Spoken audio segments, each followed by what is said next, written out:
মনোজ দাসের শুভেচ্ছা নিন।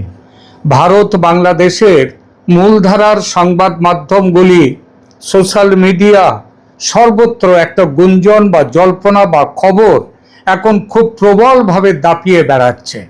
খবরটি হলো বিতাড়িত প্রধানমন্ত্রী আগামী 6 মাসের মধ্যে, মানে June, July, August, September, October, November, তো অক্টোবর নভেম্বর মাসের মধ্যে তিনি দেশে ফিরছেন। এই সংবাদে কেউ খুশি, কেউ ভীত, কেউ খুব আনন্দিত, কেউ ভীষণ চিন্তিত।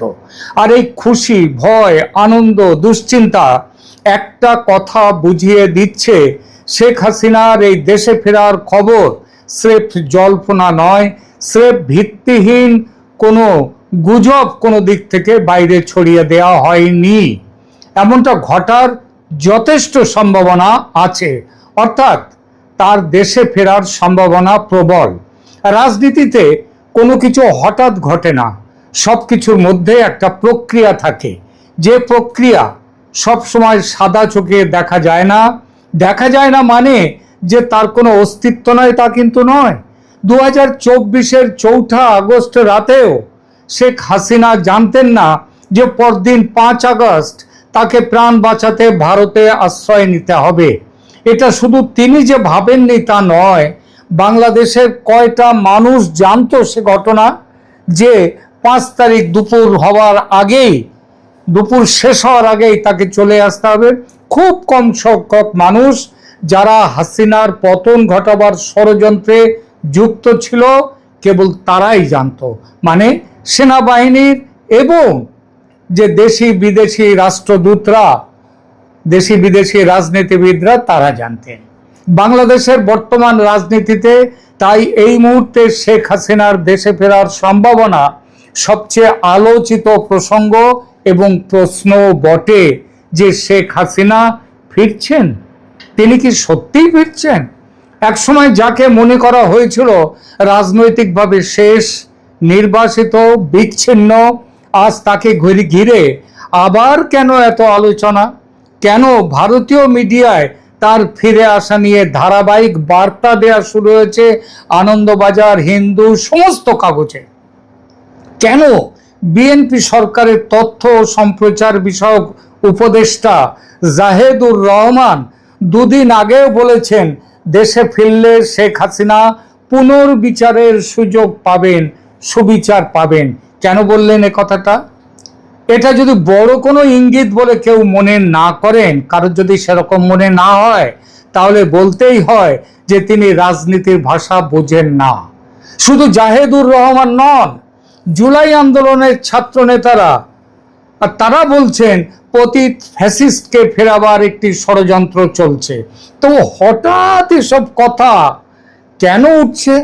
মাহফুজ আলম কেন তার ফেসবুক পোস্টে এরকম কথা লিখলেন?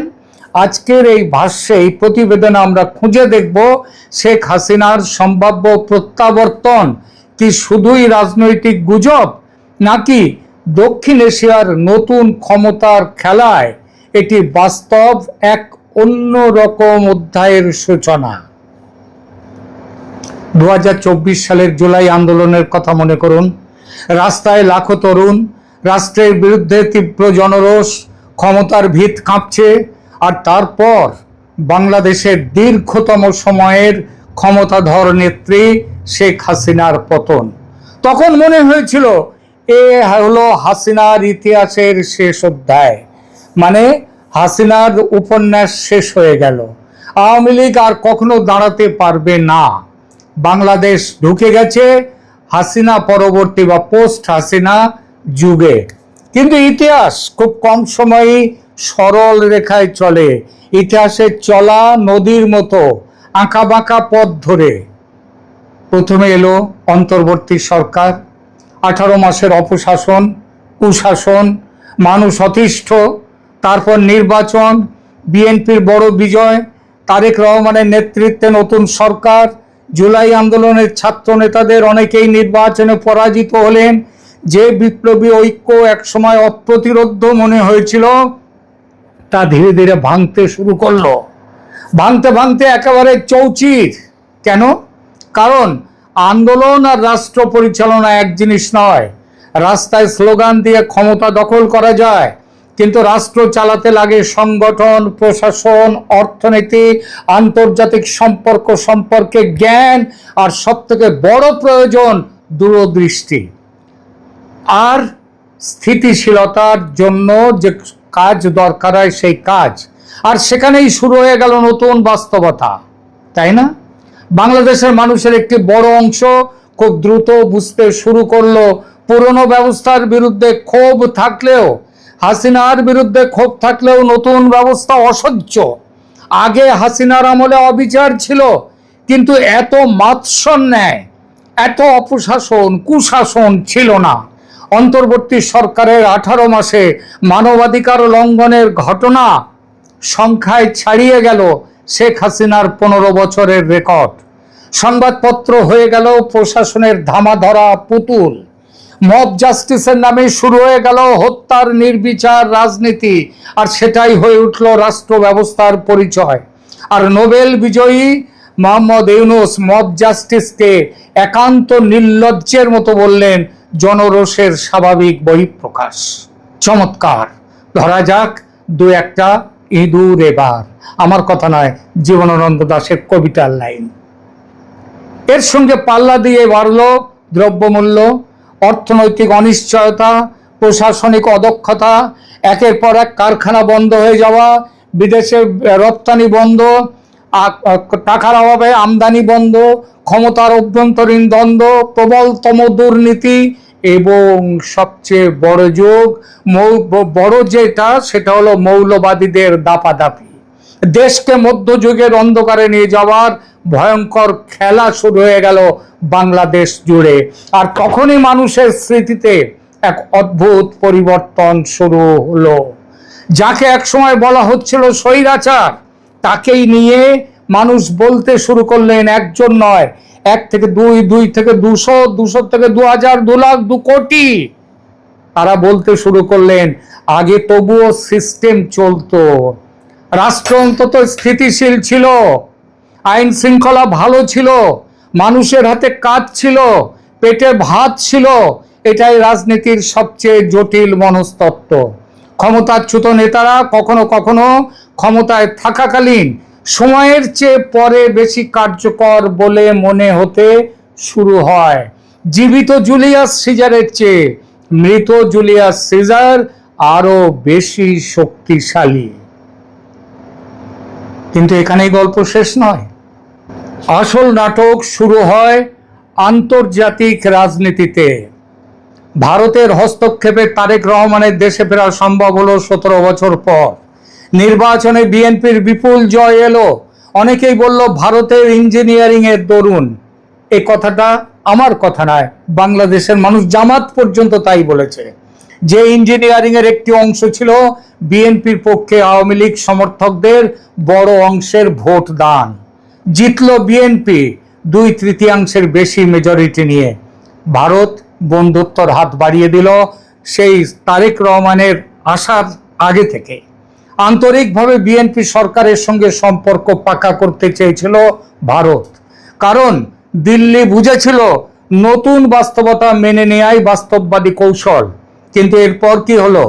ঢাকা ধীরে ধীরে চীনের দিকে ঝুঁকলো, পাকিস্তানের সঙ্গে কূটনৈতিক উষ্ণতা বাড়লো, জোর কদমে শুরু হলো পাকিস্তান বাংলাদেশ নতুন মৈত্রী পর্ব। ভারত নির্ভরতা ছেড়ে বাংলাদেশ মাল্টি অ্যালাইনমেন্ট নীতির দিকে যাচ্ছে, এই বার্তা স্পষ্ট হতে থাকলো। ভারতের কাছে এটি শুধু কূটনৈতিক বিষয় নয়, বাংলাদেশ ভারতের উত্তর পূর্বের নিরাপত্তা, বঙ্গোপসাগরীয় কৌশল এবং আঞ্চলিক প্রভাবের কেন্দ্রবিন্দু। দিল্লি অতএব ভাবতে বাধ্য হলো তারেকের বর্তমান সরকার ভারতের কৌশলগত স্বার্থের বিরুদ্ধে গিয়ে চীন পাকিস্তানের ঘনিষ্ঠ যদি হয়, যেটা হচ্ছে, তাহলে ভারতের সামনে বিকল্প কি? তারেকের বিকল্পটা কি? আর ঠিক তখনই আবার দৃশ্যপটে ফিরে আসতে শুরু করলেন প্রবলভাবে শেখ হাসিনা। ভারত বুঝলো বাংলাদেশে একমাত্র বিশ্বাসের জায়গা আওয়ামী লীগ, একমাত্র বিশ্বাসের পাত্রী শেখ হাসিনা। প্রথমে ছোট ছোট ইঙ্গিত, ভারতীয় আন্তর্জাতিক মিডিয়ায় সাক্ষাৎকার দেওয়ার সুযোগ দিতে থাকলো ভারত। প্রেস কনফারেন্স করতে দিতে থাকলো তাদের দলের মানুষদের, কিন্তু আর এই সমস্ত প্রেস কনফারেন্সে সাক্ষাৎকার দেওয়ার সুযোগ ব্যবহার করতে থাকলেন নেত্রী। অনলাইন বৈঠক শুরু হতে থাকলো দলীয় নেতৃত্বের সঙ্গে, সারা পৃথিবীর সঙ্গে। আমি ফিরবো, এই ধরনের বার্তা বেরিয়ে আসতে থাকলো নেত্রীর কাছ থেকে। আওয়ামী লীগপন্থী সামাজিক মাধ্যমে কামব্যাক ন্যারেটিভ শুরু হয়ে গেল। বোঝাই যাচ্ছিল বিএনপি সরকারের হাসিনাকে ফেরত দেওয়ার দাবিকে ভারত তো গুরুত্ব দিচ্ছেই না, বরং শেখ হাসিনার পাশে দাঁড়িয়ে ভারত তাকে কামব্যাকের লড়াইয়ে হাতে হাতিয়ার তুলে দিচ্ছে। এখন শুধু সমর্থন, মানসিক, রাজনৈতিক, কূটনৈতিক, দরকার হলে পরে আসবে সামরিক সমর্থনের পালা। এখন আসি সবচেয়ে রহস্যময় অংশে। সম্প্রতি রাজনৈতিক মহলে একটি গোপন বৈঠকের আলোচনা ছড়িয়ে পড়ে। এই গোপন বৈঠকটি হয় গত 7ই মে। আওয়ামী লীগের কয়েকজন সাবেক শীর্ষ নেতামন্ত্রী দিল্লির পান্ডারা রোডে শেখ হাসিনার কঠোর নিরাপত্তা বেষ্টিত বাসভবনে যাওয়ার সুযোগ পেলেন। বলা বাহুল্য, সুযোগটা করে দিয়েছে ভারত সরকার, না হলে সম্ভব ছিল না। দীর্ঘ বৈঠক হয় ওই নেতাদের সঙ্গে, তার নেত্রীর রাজনৈতিক আলোচনা হয় এবং সেখানে শেখ হাসিনা একেবারে সুস্পষ্ট ভাষায় ঘোষণা করার মতো করে বলেন, বর্ষার শেষে শীতের শুরুতে আমি দেশে ফিরব, মানে অক্টোবর নাগাদ, অক্টোবর নভেম্বর, আজ থেকে প্রায় 6 মাস পরে, যে কথা এর আগেও বললাম। এই তথ্য প্রকাশ্যে স্বাধীনভাবে যাচাই আমি করার দরকারও নেই আমার, কারণ সেই বৈঠকে ব্যক্তিগতভাবে যারা উপস্থিত ছিলেন তাদের মধ্যে বাংলাদেশের এক সাবেক মন্ত্রী আমাকে সবিস্তারে পুঙ্খানুপুঙ্খ ডিটেলসে বলেছেন সেদিনের সেই সাক্ষাৎকারের কথা। তার কথায় নেত্রী আগের মতোই সুস্থ, সতেজ, প্রাণ শক্তিতে ভরপুর। সবার সঙ্গে সহজভাবে কথা বলেছেন, সবাইকে মধ্যাহ্নভোজে আপ্যায়িত করেছেন। মধ্যাহ্নভোজে কি কি খাওয়ানো হয়েছিল তার নিজের পছন্দ করা সেটাও আমাদেরকে জানিয়েছেন এবং সবাইকে দৃঢ়তার সঙ্গে বলেছেন, এই শীতে ফিরছি দেশে, তোমরা তৈরি হও। নেতারা জবাবে বলেছেন, আপনি যেদিন দেশে ফিরবেন সেদিন পৃথিবীর সবচেয়ে বড় জনতার জমায়েত আপনাকে স্বাগত জানাতে চলে আসবে ঢাকায়। শেখ হাসিনার এই বৈঠক বাংলাদেশের রাজনৈতিক গুঞ্জনকে নতুন মাত্রা দিয়েছে। কারণ প্রশ্নটা এখন আর শুধু তিনি ফিরবেন কি না এটা নয়, প্রশ্নটা হলো কে তাকে ফিরিয়ে আনতে চাইছে এবং তিনি ফিরে আসতে কবে পারবেন। এখানেই আসে ভারতের সম্ভাব্য ভূমিকা। ভারত কি আবার শেখ হাসিনাকে তাদের একমাত্র স্ট্র্যাটেজিক অ্যাসেট হিসেবে দেখছে এখনো? এখন ভারতের সমস্ত বিশ্লেষক বলছেন হ্যাঁ, কারণ দিল্লির কাছে আওয়ামী লীগ ছিল সবচেয়ে প্রেডিক্টেবল পার্টনার। সীমান্ত নিরাপত্তা, বিচ্ছিন্নতাবাদ দমন, কানেক্টিভিটি, আঞ্চলিক কৌশল, সবখানেই আওয়ামী লীগ ভারতের সঙ্গে গভীরভাবে সমন্বিত ছিল। বিএনপি, তারেক রহমান, বিএনপি এরা রিলায়েবল ও প্রেডিক্টেবল পার্টনার আগেও ছিল না। এদেরই মাধ্যমে ওই 10 ট্রাক অস্ত্র পাচার হতে আসছিল ভারতের উগ্রপন্থীদের হাতে তুলে দেওয়ার জন্য। তারা সেদিনও পার্টনার ছিল না, বিশ্বাসযোগ্য ছিল না, এবারও হতে পারল না এবং প্রমাণ হয়ে গেল সব ডিম এক ঝুড়িতে রাখা উচিত নয়। এই তত্ত্বটা ভুল প্রমাণ হয়ে গেল এবং ভারত আবার নির্ণায়কভাবে হাসিনার দিকে। সুতরাং ভারতের দৃষ্টিতে শেখ হাসিনার প্রত্যাবর্তন মানে শুধু একজন নেত্রীর প্রত্যাবর্তন নয়, বরং বাংলাদেশের রাজনৈতিক দিক নির্দেশ আবার প্রভাবিত করার দিন আসছে। কিন্তু বাস্তবতা কি এত সহজ? একদমই নয়, কারণ শেখ হাসিনার বিরুদ্ধে রয়েছে আন্তর্জাতিক অপরাধ ট্রাইব্যুনালের রায়। দেশে ফিরলে তার জেল হতে পারে ফাঁসির দড়ি, অত সহজ নয়। এটা জেনে রেখে দেবেন, ভারত থাকতে শেখ হাসিনাকে ফাঁসির দড়িতে ফাঁসি কাটে ঝোলাবার ক্ষমতা পৃথিবীর কোনো শক্তির নেই, বলে দিলাম, লিখে নেবেন। সুতরাং জেলে পাঠাক আর যেখানেই পাঠাক না কেন, হাসিনা এবার ফিরবেন। ভারত এবার দৃঢ়ভাবে হাসিনার পেছনে। দেশের মানুষের একটি অংশ এখনো বলা হচ্ছে নাকি তার বিরুদ্ধে ক্ষুব্ধ ছিল, নিশ্চয়ই ছিল, কিন্তু তাদের সংখ্যা কমে আসছে, বিপুলভাবে কমে আসছে। রাষ্ট্রযন্ত্রের ভেতরে বিভাজন আছে এবং তারাও বিরোধিতা করবে হাসিনার। এবং সবার উপরে আঙ্কেল স্যাম আমেরিকা, ট্রাম্প সাহেবের চীন দৌত্য ব্যর্থ হয়ে গেছে, পাকিস্তানের কাছ থেকে পাওয়ার কিছু নেই এখন, ফলে আমেরিকার ভারতমুখী হওয়া ছাড়া সামনে কোনো পথ নেই। আর ভারত এই সুযোগ কাজে লাগাতে অনেকটা এগিয়ে গিয়েছে ইতিমধ্যে। এসবের বাইরে জমিনি স্তরে আর একটা বড় ঘটনা ঘটেছে, যার সাথে বাংলাদেশের বিশাল সম্পর্ক। পশ্চিমবঙ্গে জামাতের স্নেহধন্য, জামাতের প্রেমীমত্ত মমতা জমানার পতন ঘটেছে এবং বিজেপি এসেছে ক্ষমতায়। বাংলাদেশের ব্যাপারে একটা চরম সিদ্ধান্ত নেওয়ার পথে বড় বাধা ছিল মমতা বন্দ্যোপাধ্যায়। সেই বাধা এখন দূর হয়েছে, মমতা এখন ইঁদুরের গর্তে ঢুকে গেছে। আগে সিংহের মতো হুঙ্কার দিতেন, সিংহের বাচ্চা হতো চিড়িয়াখানাতে মমতার সৌজন্যে, মানে মমতা তাদেরকে কি বলবো, মমতার সৌজন্যে চিড়িয়াখানায় বাঘের বাচ্চা হচ্ছে, সিংহের বাচ্চা হচ্ছে। সেই বাধা, সেই মমতা বন্দ্যোপাধ্যায় নামক বাধাটি দূর হয়েছে। আগামীতে অনুপ্রবেশকারীদের পুশব্যাক নিয়ে একটা ভীষণ বড় রাজনৈতিক সংঘর্ষ হতে চলেছে ভারত বাংলাদেশের মধ্যে।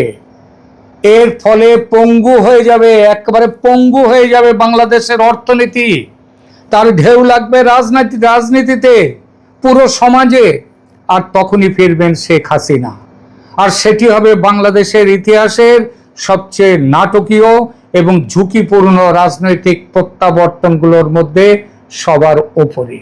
আর এখানেই সবচেয়ে গুরুত্বপূর্ণ প্রশ্নটি আসে, বাংলাদেশ কি তাহলে পোস্ট হাসিনা এরাতে ঢুকলো, নাকি আবার হাসিনার রিএন্ট্রি, হাসিনার পুনরাবির্ভাব, হাসিনার প্রত্যাবর্তনের যুগটা শুরু হলো? ইতিহাস বলে দক্ষিণ এশিয়ার রাজনীতিতে কোনো নেতাকে শেষ ভাবা বিপজ্জনক। ইন্দিরা গান্ধী ফিরেছিলেন, নওয়াজ শরীফ ফিরেছিলেন, বেনজির ভুট্টো ফিরেছিলেন, এরদোয়ান তুরস্কের তিনিও পতনের মুখ থেকে ফিরে এসেছিলেন। কারণ রাজনীতি শুধু নির্বাচন নয়, রাজনীতি হলো স্মৃতি, রাষ্ট্রযন্ত্র, আন্তর্জাতিক শক্তি এবং ক্ষমতার দীর্ঘ খেলার সমন্বয়। তাই আজ বাংলাদেশের রাজনীতিতে সবচেয়ে বড় রহস্য এটাই, শেখ হাসিনা ফিরে আসছেন, এটা রহস্য নয়। একটা বড় প্রশ্ন এবার, তিনি কবে ফিরছেন, কবে?